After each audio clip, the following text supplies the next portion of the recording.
بسم الله الرحمن الرحيم داوديال kusoo dhawaada barnaamijka xog waran oo hadahan oo kale si toos ah aad uga daawataan telefishinka caalamiga ee Home Cable Studio-ha aan ku leenahay magaalada London. Barnaamijkan waa barnaamij aan ku soo casuumno haldoorka ummadda waxaan ku eegnaa hadba qodobkii aan u isleenahay daawadayaashiina ayuu xiiso gelinaya ama wacyi gelinayo u noqonaya ama wax ay ka faa'iidayaan. waxaan caawa barnaamijka igala qayb qaadanaya Dr. Abshir Abdullah Mansour oo ah qabiir dhanka caafimaadka kana howlgala isbitaalka Hammersmith Hospital isla markaana waxa uu xubin ka yahay kana shaqeeya waaxda caafimaadka NHS-ka ee wadanka Ingiriiska. waxa sidoo kale ka howlgala Faranja Clinic oo xarun caafimaad waxaana dhaqaatiir badan halkaasi ka howlgala waxaana ka aflaxay dad badan oo caafimaadka doonayay. sidoo kale waxa uu horey uga soo shaqeeyay isbitaalka Royal Marsden Hospital oo ku yaala magaalada London iyo isbitaalka kale ee Dr. Abshir Abdullah Mansour kusoo dhawaad barnaamijka xog waran. aad iyo aad ayaan u dhawahay Cabdi Fataax habka wanaagsan iyo sharafta aad ii soo dhaweysay. Doctor waad mahadsan tahay daawadayaal guud ahaan caawa barnaamijkan waxaan ku eegi doonaa su'aalo badan oo daawadayaasha iyo guud ahaan ummadda Soomaaliyeed ee ku dhaqan caalamka iyo magaalada London iyo UK ka guuxaya. dhawaan waxa la soo saaray vaccine ama talaalka coronavirus. dad badan ayaa waxa ay ka aaminsan yihiin talaalkan muxuu yahay muxuu saameyn karaa iyadoo aanu la socono baraha bulshada in la isdhaafsanayay in talaalka coronavirus uu yahay mid saameyn ku yeelan doono nolosha aadamiga oo dhan iyadoo dad cadaan ah iyo dad ajnabi ah iyo luqad walbana lagu turjumay baraha bulshada lagu wadaagayay ayaa waxa la soo tabinayay ama dadkaas oo ay isdhaafsanayeen in talaalkan uu yahay jib la gelinayo jirka bini'aadanka isla markaana data walba ama hadii aad seexato hadii aad soo jeedo la ogaanayo. haddaba si aanu daawadayaal wax badan uga ogaano waxaan ku soo casuumnay barnaamijka xog waran Dr. Abshir Abdullah Mansour. Dr. mar labaad ku soo dhawaaw bal marka hore waxaad guud ahaan warbixin naga siisaa sida aan la socono muddo bil ah wadanka Britain waxa uu ku jiray xayiraadii la saaray muddo bil ahayd ee coronavirus looga gol lahaa in la xakameeyo. bal marka hore waxaad naga siisaa dhammaan tafaasiil guud coronavirus kan waxa uu yahay sida la socotaan coronavirus wuxuu haystaa ilaa iyo sanad muddo ah. coronavirus waa virus ka soo bilowday Wuhan China ayuu ka soo bilaabay. virus waa nooc ka mid ah waxyaabaha keena dhibaatooyinka sida hargabka oo kale sida AIDS-ka oo kale virus ay ka sameeyeen kaasoo marka uu jirka qofka bini'aadanka soo gaaro dhibaato aad halis ah soo gaarsiinaya. meesha ay virusyada kale ay tartiib ay wax u keenaan asan degdeg ahayn viruskan oo coronavirus ay ku magacaabaan oo laga helay Wuhan China waxa la arkay in si degdeg ah qofka uu dhibaato fara badan u gaarsiinayo.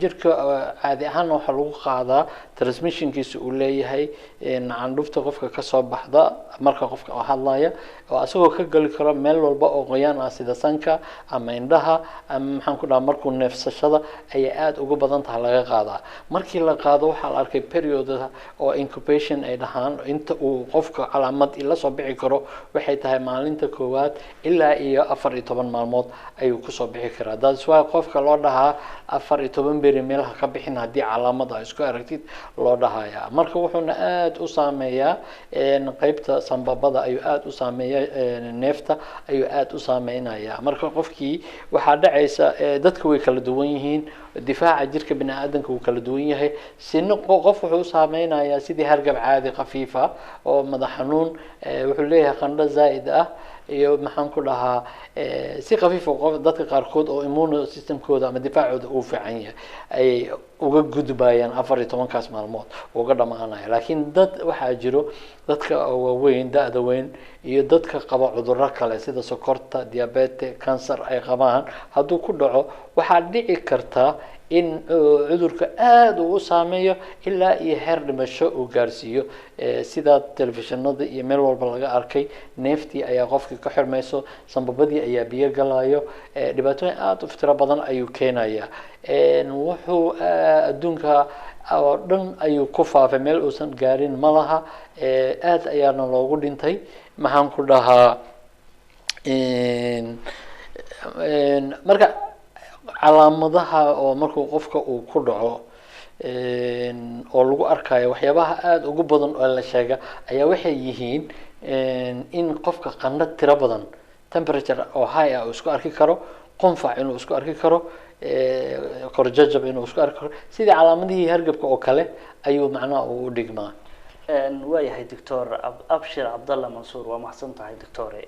waxaa jiro in xanuunkan ummadda soomaaliyeed gaar ahaan shacabweynaha soomaaliyeed ee ku dhaqan magaalada london iyo guud ahaan UK inaysanba aaminsanayn oo ay u haystaan hergab, islamarkaana isku tagii ay aada u badinayaan, islamarkaana aysan ku baraarugsanaynba covid-19 saameynta uu leeyahay. waa runta. bal dadkaasi sidee looga dhadhacsin karaa?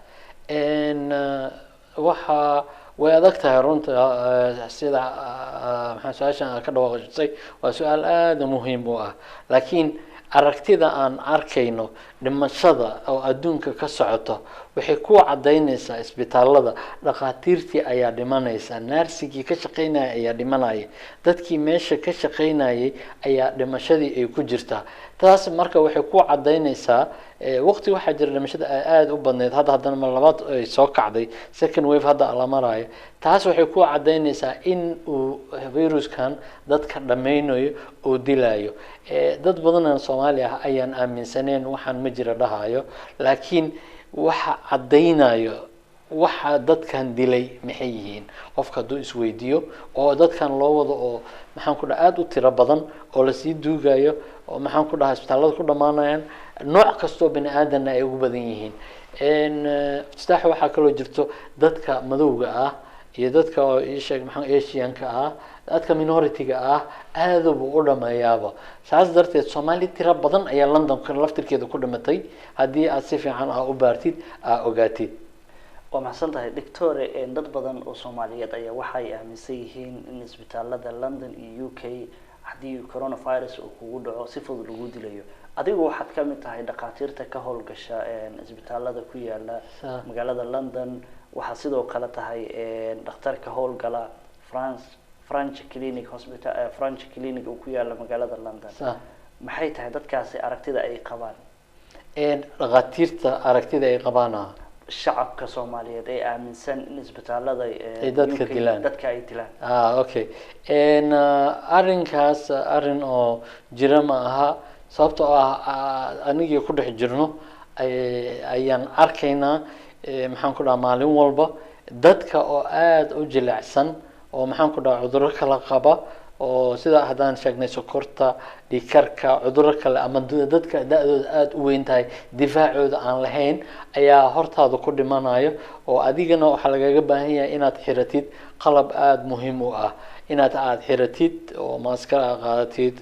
adiga dhan waxaa protection ayaa lagu gelinayaa si aysan kuu soo daanin. ayadoo ay taas jirta ayaa dhakhaatiir carab ah, dhakhaatiir Soomaali ah ay ku dhinteen isbitaalka dhexdiisa, laakiin isbitaalka ma aha wax dilaya, faafidda cudurka oo faafaya dadka gaaraya ayaa dadka dilaya oo dadka dhibaatooyinka u keenaya. isbitaalka kuma dilayo, isbitaalka waxaa loo sameeyey in qofka bini aadanka lagu badbaadiyo.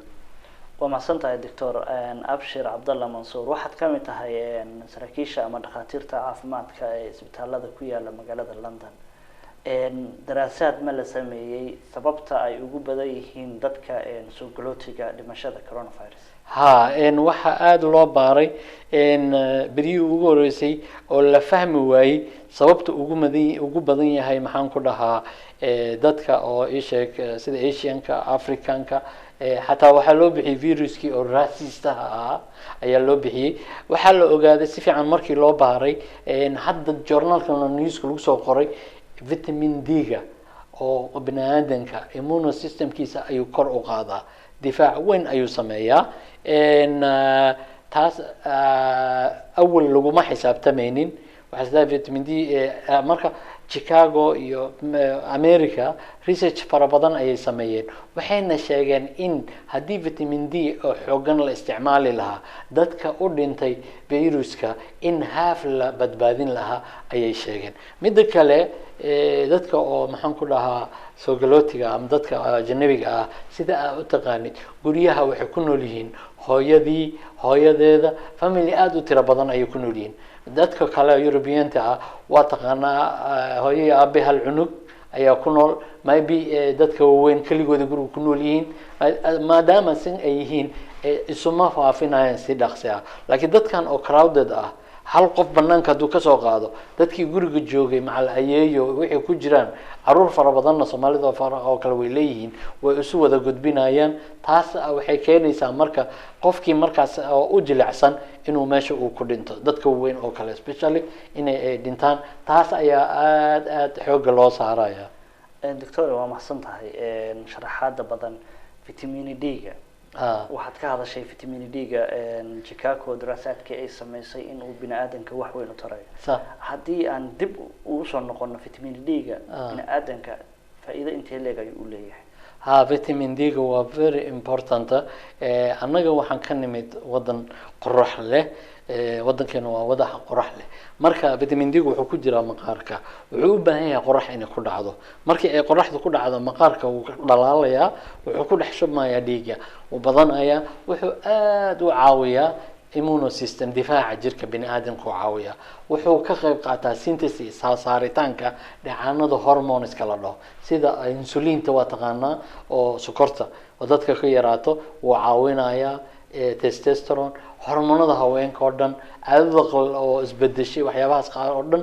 uu ka hortagaya dhacitaanka ama daadashada timaha uu ka hortagaya vitamin D kooga waxaa loo haysta keliya inuu lafaha keliya oo macnaha dhiso lafaha uu ka qayb qaato number 1 shaqadiisa koowaad waa taas oo lafaha ayuu aad macnaha calciumta jirka soo galayso ayuu macnaha regulareeyaa oo lafaha ayuu macnaha muhiim u yahay taas haddana waxay ku sii cadeynaysaa dadka halka imaaday oo markay ay noqdaan lafaha aad ay u burburaan way jilcaan kabitaan waxay ka jabeynaa maqlaysaa hib ama maxaan ku dhaha sinta ama jilibkii halaabay arthritis-kii batay haweenka haddii aad u fiirsatid arthritis waxa la dhahayaa ku batay rheumatoid arthritis waxaan oo dhan ayaa zaa'id noqday maxaa intaas waxaan oo dhan dhibaatooyinkan keenay waxaa keenay vitamin D-gii oo ka yaraada for example qofkii inta markuu joogo hadduu holiday u tago wadankii uu tago oo xoogaa qorax soo qaato 3 bilood 4 bilood waxaad arkaysaa qofkii oo xataa depression ayaa heer depression inuu ku dhici karo ayaa la keenay waxaa kaloo la ogaaday inuu ka qayb qaato fertility dhalmada markuu loo noqdo dhalmada xataa way ka yaraanaysaa dhibaatooyin fara badan oo marka lama soo koobi karo faa'iidada uu leeyahay lama soo koobi karo only Chicago kale ma aha laakiin America dhowr meel ayaa Paris laga sameeyay vitamin D kaas oo wax weyn ka qabtaa waa maasan tahay barnaamijka waan kaaga mahad celinaynaa barnaamijka xog waran ee waqtiga aan siisay Dr. Abshir Abdallah Mansour waxaad ka mid tahay saraakiisha dhakhaatiirta isbitaalada UK gaar ahaan magaalada London ka howlgala Hammersmith Hospital ayaad ka shaqeysaa French Clinic ayaad si private ah uga shaqeysaa dhawaan waxaan la soconaa in maaragtay guud ahaan wadanka UK muddo bil ah la geliyay xayiraad taa oo looga gol lahay in la xakameeyo coronavirus-ka faa'iido intee leeg ayuu u leeyahay nooluhu in xayiraad noocaas oo kale la geliyo inkastoo UK haddii aad xasuusatid markii March la marayay ay daaheen gelitaanka la gelinayo lockdown ama xiritaanka ama kala celinta dadka laga daahay taasna ay kaliftay in dad badan ay dhintaan faa'iidada ay leedahay lockdown-ka ama xiritaanka oo dadka la kala xirayo oo meelaha la xirayo waxay faa'iido weyn leedahay isu gudbinta oo cudurka maadaama uu neefta uu raacayo ayaa dadkii hadaa kala ilaalisid gudbitaankii iyo dhimashadii ayaa ku yaraanayso marka waxaa ku imaanaya control inaad controlshid dadka ka dhimanayo ay yaraadaan ayaa aad macnaha ay muhiim u tahay controlkii ayaa gacantaada soo galayo haddana taasoo ayadana adiga haddana mas'uuliyad fara badan ay ku korayso dadkii haddana ileen waxa ay cunaan u baahan yihiin hooshooda iyo waxyaabahooda u baahan taasna inaa u saxdid waayo marka controlkan ama lockdownkan xiritaankan faa'iidadu waxay tahay in la joojiyo in uusan faafin cudurka dad badanna uusan ka dilin laakiin gobolla iyo tusaale ahaan London, magaalada London oo kaleeto waxaa lagu soo rogay muddo bil ah ayay ku jirtay maalintii shalay Arbacada ahayd ay xayiraada ka baxday labadii bisha ku aadanayd laakiin xayiraado kale ayaa la geliyay. maxay kala yihiin xayiraadaha kale? waxaa jiro oo la sameeyey habka oo uu u faafayo iyo meeluhu ku badan yahay ayaa waxaa laga dhigay middle high iyo very high laga dhigay. meelaha oo very high oo aad u faafayo dadka si fiican ayaa restricted looga dhigay in macnaha meesha baabiyada meelaha la isugu imaan karo jidimooyinka waxyaabahaas oo dhan inaysan tagin. meesha qamriga lagu cabo iyo stadiumyaasha iyo dukaamada qaar ka mid ah in la furo laakiin waqti mucayiman la xiro. London oo kale hadda xoogaa waa loo fududeeyey meelo badan macnaha waa la tegi karaa dukaamo badana loo furay kaas still weli safa la galaya distance loo baahan yahay maskarada la xiranayay wixii dhan macnaha hawshii weli way socotaa. kaas still waxay sheegaysaa in cudurkii weli wareegayo laakiin xayiraada si dhaqaalaha oo wadanka adduunkana dhulkana u gelin dadkiina u noolaadaan. midda kale dadkii marka aad cariiri geliso guryaha ku haysid waxa imaanaya walwal tiro badan energyadii anxiety depression psychological problem ayaa imaaday iyo tiredness. marka taas si dadkii aadan cariirina ugu abuurin dhaqaalihii wadankana aadan dhulka u gelin ayaa taas loo sameeyey habkaasaa loo fududeeyay. laakiin meesha ay high la geliyey waa meelaha sida Liverpool iyo umaleena Manchester iyo meelo aad ugu badan yahay ayaa habkaas oo ay dawladda u sameysay u sharciyeysay si oo loo ilaaliyo ilaa wixii weli ma dhamaan weli way socdaan. waa mahadsan tahay lockdownka halkaas ayaan kaga gudbaynaa sharaxaad guudna waana siisay waan kaaga mahadcelinaynaa Dr. Abshir Cabdalla Mansuur. Doctor waxaa jiro in maalintii shalay ahayd Arbacadii labadii bishii ku beegnayd la soo saaray talaalka coronavirus dad badan ayaa talaalkaas ama vaccinekaas walwal badan ka qabo. horey waxaa baraha bulshada loola waday la isku weydaarsanayay in talaalkan saameyn badan uu leeyahay. bal marka hore waxaad sharaxaad na siisaa talaalkan waxa uu yahay. Abdulfataax maxaa la yiraahdaa horta talaal muxuu yahay? talaal wuxuu yahay jeermiska cudurka keena ayaa maxaa la yiraahdaa ayaa lagu talaalayaa ama asagoo la soo dilay ama qayb asaga ka tirsan oo la soo qaaday ama asaga laftirkiisa oo maxaan lahaa la suuxiyay oo kale oo completely aan la dilin ayaa jirkaaga la gelinaya. korkaaga marka jirkaaga wuxuu soo saaraya antibody waxa la dhaho difaacaasi weerar soo qaadaya wuxuu ku badinayaa difaacaga waxa la antibody ayuu ku badinaa uu ka celinaya. habkaas ayaa lixda dilaa ee ciyaalka lagu talaalo aad taqaanid sida hadda TB-shada oo kale dadka sida loogu talaalo waa bacteriadii ayaa attenuate laga dhigay oo lagu talaalayo adiga waa soo saaraysaa hadhow hadii bacteria jirkaaga soo gasho si kasta ku soo gasho wax kaama qaadayso ee jirkaaga iska celinaya. marka waa tababar la tababarayo jirka bini aadanka ah inuu iska celiyo jeermiskaas kaasoo noqon karo virus bacteria nooc walba oo noqon karo. kan marka maxaa la dhahaa viruskan maxaa la dhahaa oo coronavirus waa RNA dhahaan ayuu ka samaysan yahay waa single waxa marka RNA-da waxay ribonucleic acid oo ayaa laga wadaa waxay khatar ku tahay marka ay unuga dhex gasho way ayada duplication ay sameeyeen proteinkii waxyaabo ay sameynaysaa. laakiin waxay sameeyeen shirkadan oo Pfizer waxay sameeyeen DNA RNA-dii ayay change ku sameeyeen oo haddii RNA-da jirka soo gadasho ma badanayso waa la soo change gareeyay. markii hadhow qofka lagu talaalo wuxuu soo saarayaa antibody counter oo ka soo horjeedo coronavirus ka soo horjeedo ayuu soo saarayaa. marka haddii coronavirus hawa ahaan ama dhinac ahaan uu ka soo galo hadhow jirkaaga uu iska celinaya. habkaas ayuu u jiraa kan ay soo saartay shirkadan Pfizer lahay oo Mareykanka iska leh Jarmalkana la shaqeyso. waayahay ma jiraan noocyo kaleeto ilaa wadamo qaarkood ayaa waxay sheegeen inay soo saarayaan Britishka ayaa wuxuu soo saarayaa mid kale ayuu soo saarayaa kan hadda mar dhow ayuu bilaaban doonaa oo viruskan oo maxaan ku dhahaa vaccinationkan ama talaalkan mar dhow wiiga soo socdaba bilaabanaya haddii ilaahay yiraahdo waxaa lasoo gaday oo ay keensadeen 10 milyan oo kale oo unit ayay keensadeen ay ku talaali doonaan 5,000 oo qof waxaa loo baahan yahay 2 dosage qofka in la siiyo 2 jeer macnaha in la siiyo ayuu qofka la siinaya Oxford University-ga ayada laftirkeeda waxay soo saaraysaa ay soo wadaa sanadka soo socda in maxaa la talaal kale ayay soo wadaa oo maxaan ku dhahaa kan halka dhibka uu leeyahay talaalkan oo ay Pfizer soo saartay waxaa loo baahan yahay temperature oo -80 degree hoos loo baahan yahay kan marka dhibaatada imaan doonto waxa qaybiskiisa ayaa imaan doona mid kale tan oo la dhahayo chip ama waxba ku jira la dhahayo chipka waa u baahnaa horta sharaxaad guud naga siibal dadka talaalkii aad ayaa lagu wareersan yahay lama oga vaccine-ka waxa uu yahay walwal badan ayay qabaan okay marka talaalka wuxuu ka samaysan yahay jeermiska oo coronavirus keenay RNA-da oo la modifikariyay ama attenuate laga dhigay ama la dilayba iska dheh oo haddii jirka la soo geliyo uusan badanaynin laakiin jirku uu soo saarayo antibody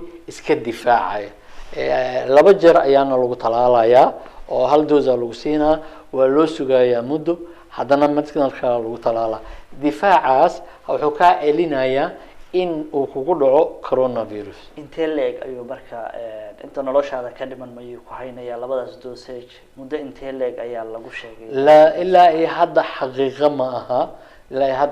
ma aha laakiin experimentada la sameynayay tijaaba la soo marsiiyay 60 wadan oo kale ayaa tijaabo soo marsiiyeen waxaana loo isticmaalay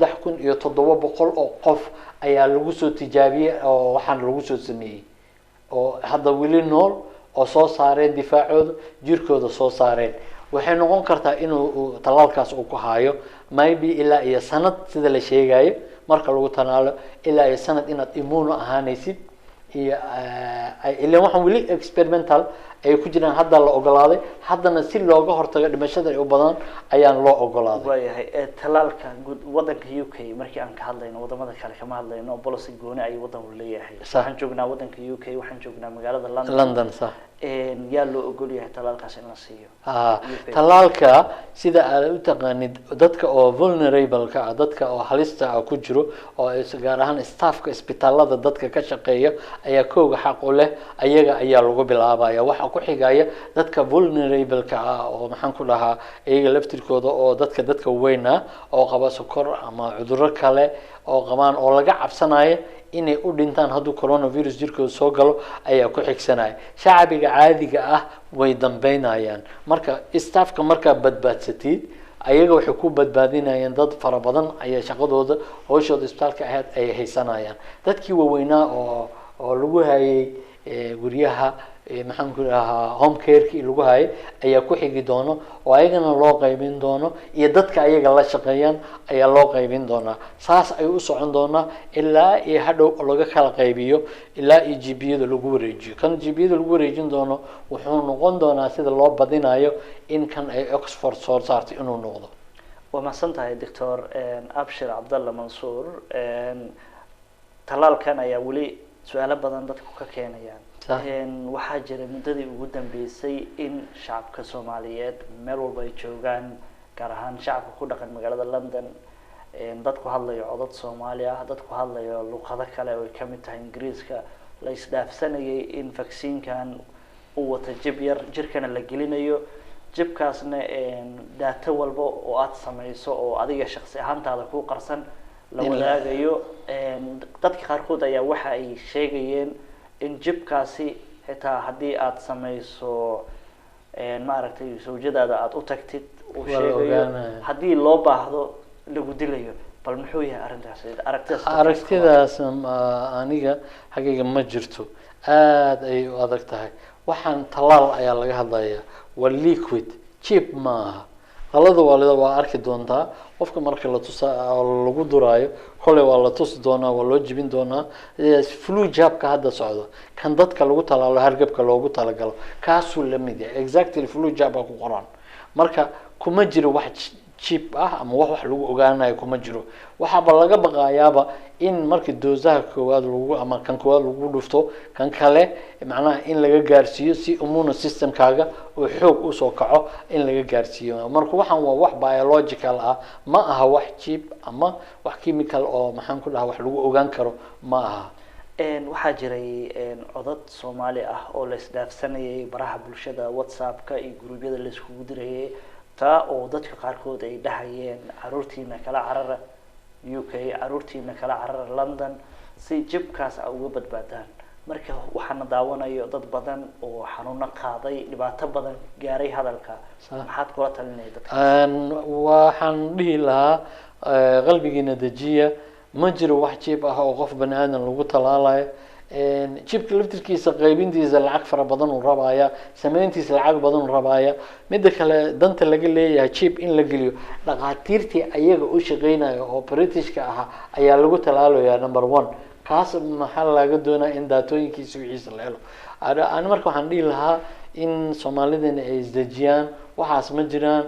dadkana in talaalka laga qayb qaato oo la talaalo ayaan ku dhiirigelin lahaa oo la iska daayo waxyaabaha ku tirikiteenka ah ama khuraafaadka ah oo la iska soo hindisanaya ama dadka ay sheegayaan. waayahay maxaa marka dadkaas lagu qancin karaa? adigu waxaad ka mid tahay dhaqaatiirta ka howlgasha isbitaalada ku yaala London, si gooni French clinic ayaad ka howlgashaa oo sigana xarun private ah. waalidiin badan oo waxa jiro xanuuno qabo, dementia, anxiety, wax badan qabo. aad ayay walwal u qabaan. dabcan waxa laga yaabaa xanuunadii hayay dementia-kii, anxiety inuu ku sii ziyaaday. marka ma jira xaqiiqo kale oo aad la taaban kartid oo dadkaas aad kula talin lahayd? horta way adag tahay su-aashaada, aad ayay u adag tahay. sida loo qanciyo bani aadanku waa adag tahay. laakiin waxaan dhihi lahaa talaalka marka uu soo baxo wiiga dambe aniga waxaan ka mid noqon doonaa dadka ugu horeeya ee istilaalo. haddaan noolahay oo wax jeebligelin mar kale insha Allah wada kulmi doonaa.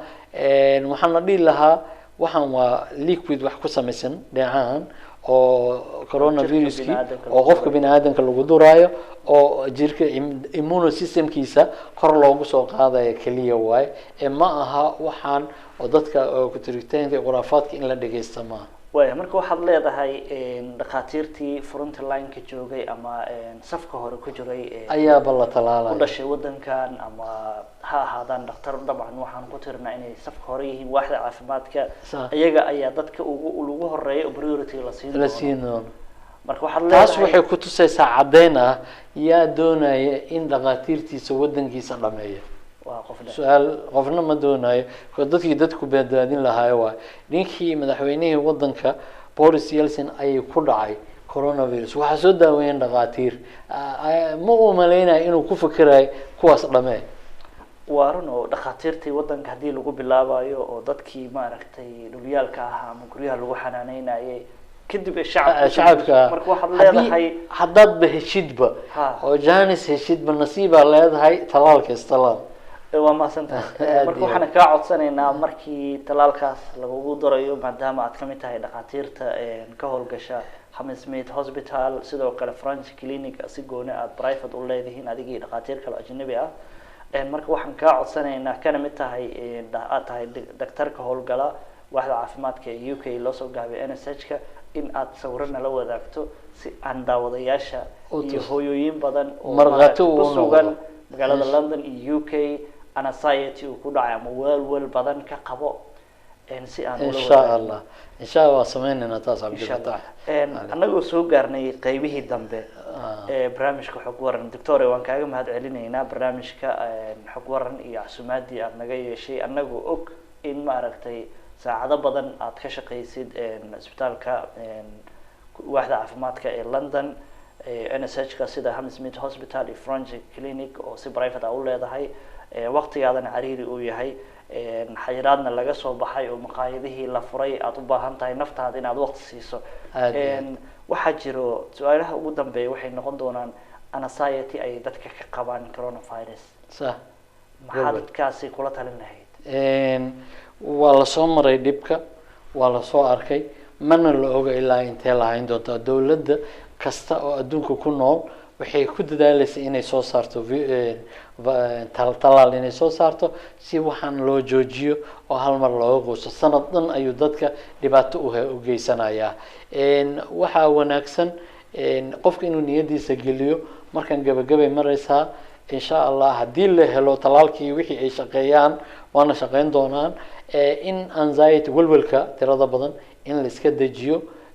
maxaan ku dhahaa waxaa imaanaya xataa depression cariiriya imaanaya, laakiin bixitaanka banaanka qofka uu soo baxayo waxay xoogaa dejinaysaa walwalkii iyo wixii ayay dejinaysaa. in foobiyadaas iyo naxdintaas xoogaa la dejiyo oo qadarta ilaah la aamino ayaan aan kula talin lahaa. wax walbana way toosayaan haddii ilaah yidhaahdo. waayahay anagoo soo gaarnay qaybihii ugu dambeeyay ee barnaamijka xog waran, maxaad jeclaan lahayd inaad ku darsatid? waxaan ku darsan lahaa aan dhihi lahaa dadka faafinayo waxyaabaha aan jirin in aan la dhegaysan, ayagana ay isku xishoodaan waxyaaba aana jirin inay faafiyaan bini aadanka ay cabsi geliyaan oo wax uma tarayso.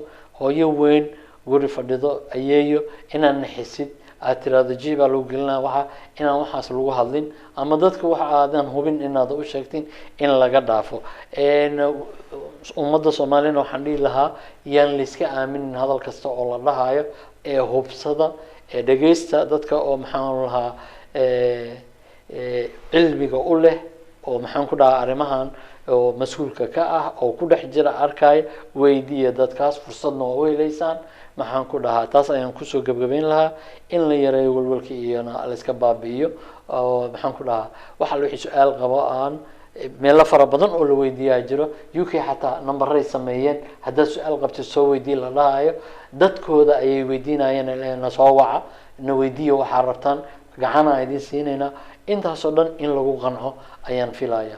waa mahadsan tahay doctor. daawadayaal barnaamijka xog waran oo caawa gebi ahaantiiba aanu ku eegeynay walwalka haysta waalidiin fara badan oo Soomaaliyeed oo ku dhaqan wadanka UK gaar ahaan magaalada London taa oo ay ka walwalayeen vaccine-ka ama talaalka coronavirus ka oo dadka qaarkood ay aaminsan yihiin in uu yahay jab la gelinayo jirka bini aadanka isla markaana guud ahaan xogtaadii bini aadanka haddii aad seexatid haddii aad wax cuntid si toos ay dawladda u ogaanayso. waa sida dadkaasi baraha bulshada isticmaalo ay isku dhaafsanayeen. waalidiin badan ayaa wadanka ka baxay isla markaana u hayaamay wadamo kale iyaga oo ka cabsanayo in jabkaasi la geliyo.